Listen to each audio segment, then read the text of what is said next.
Okay, open your Bible in Mark chapter 10. We finally made it to chapter 10, and this is where Jesus talks about marriage and divorce and remarriage and how all of that fits into being a disciple in the kingdom of heaven. But I want to start, as we usually do, with just a really simple question to sort of bring this home. How hard would you fight for your marriage? You know, our culture today says that divorce is the easy way out. So many people just use that divorce card willy-nilly.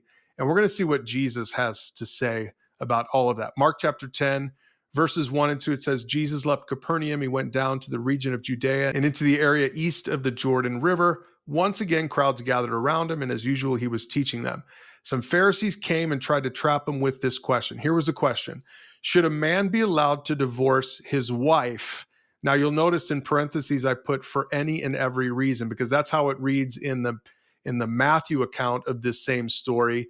Mark doesn't include those words, but essentially that's what they were asking. Should a man be allowed to divorce his wife for any old reason? Now, look, here's what's going on here. Jewish law permitted divorce. We're going to see that in a second, Deuteronomy 24. But right here, the Pharisees are trying to trap Jesus by asking him to clarify the boundaries from his perspective. They want to trap him. They want to get him to say that, no, you can never get a divorce. And then they're going to say, ha, see, Moses said that you could, and our own rabbis and teachers said that you could. And so they wanted to kind of discredit Jesus with this tricky question. And actually, we're going to see that they wanted to force his interpretation of a passage that they themselves clearly misunderstood. We'll get into that a little bit when we look at Deuteronomy 24. But here's how Jesus responded. He answered their question with a question. He did that kind of thing a lot. He said, what did Moses say in the law about divorce? So he's getting them to say it themselves. He's not going to say it, but he knows what they're fishing for. And so they answer. They say, well, he permitted it. He said a man can give his wife a written notice of divorce and send her away. Now, notice the focus on men here. And the reason for that is because they're quoting this policy, essentially, from way back in Deuteronomy 24, where Moses laid this out. He says this: suppose a man marries a woman, but she does not please him. Having discovered something wrong with her, he writes a divorce document, hands it to her, and sends her away from his house.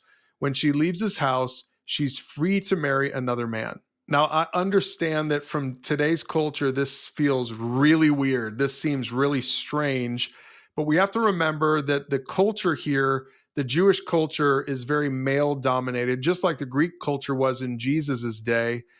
And we have to understand that the heart of the law here, the heart of what Moses is saying here, is actually to protect the woman. It was doing at least two things. First of all, it was making sure that the guy had to justify why he was asking for a divorce, because divorcing a woman in that culture was devastating to a woman, a lot more devastating to the woman than it would be to the man who kind of was in control here. The second thing that this passage does is it allows her to remarry. So when we read Deuteronomy 24, we have to remember that this was written in part, at least, to protect women in that society. But the Pharisees aren't looking at it like that, not at all. And so here's how Jesus responds.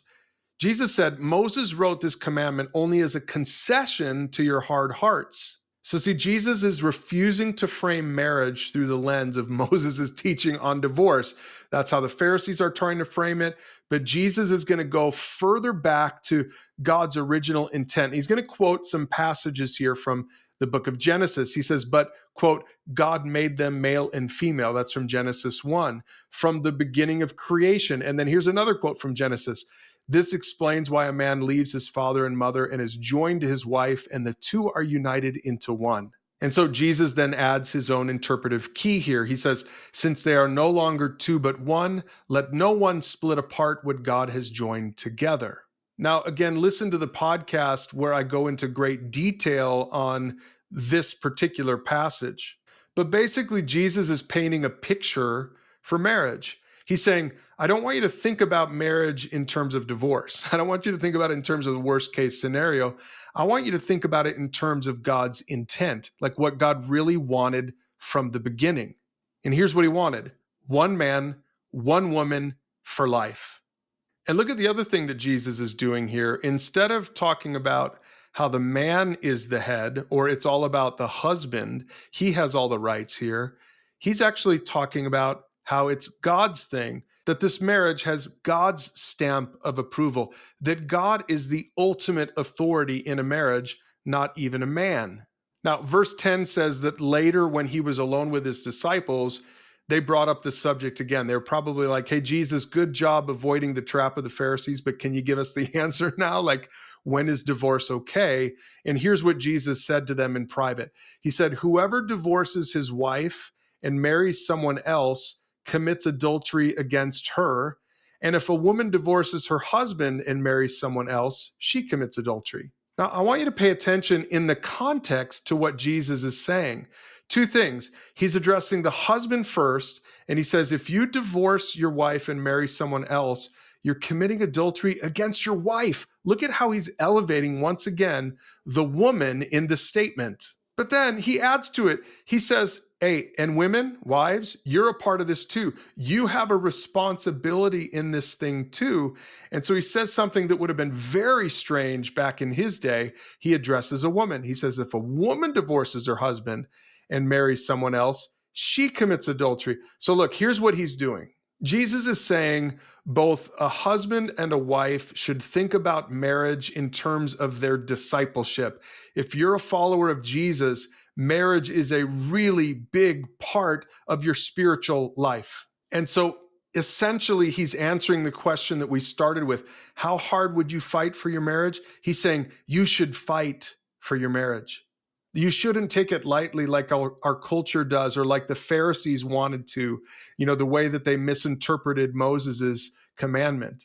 Now, look, my goal here is not to bring shame or condemnation on you if you have experienced a divorce. So I want to encourage you that there's freedom, there's forgiveness, that divorce is not the unforgivable sin, that God can work through even the most difficult failures in our lives. But Jesus wants all of us to have like a big vision, a God-sized vision for healthy, not perfect, but healthy marriages that go the distance.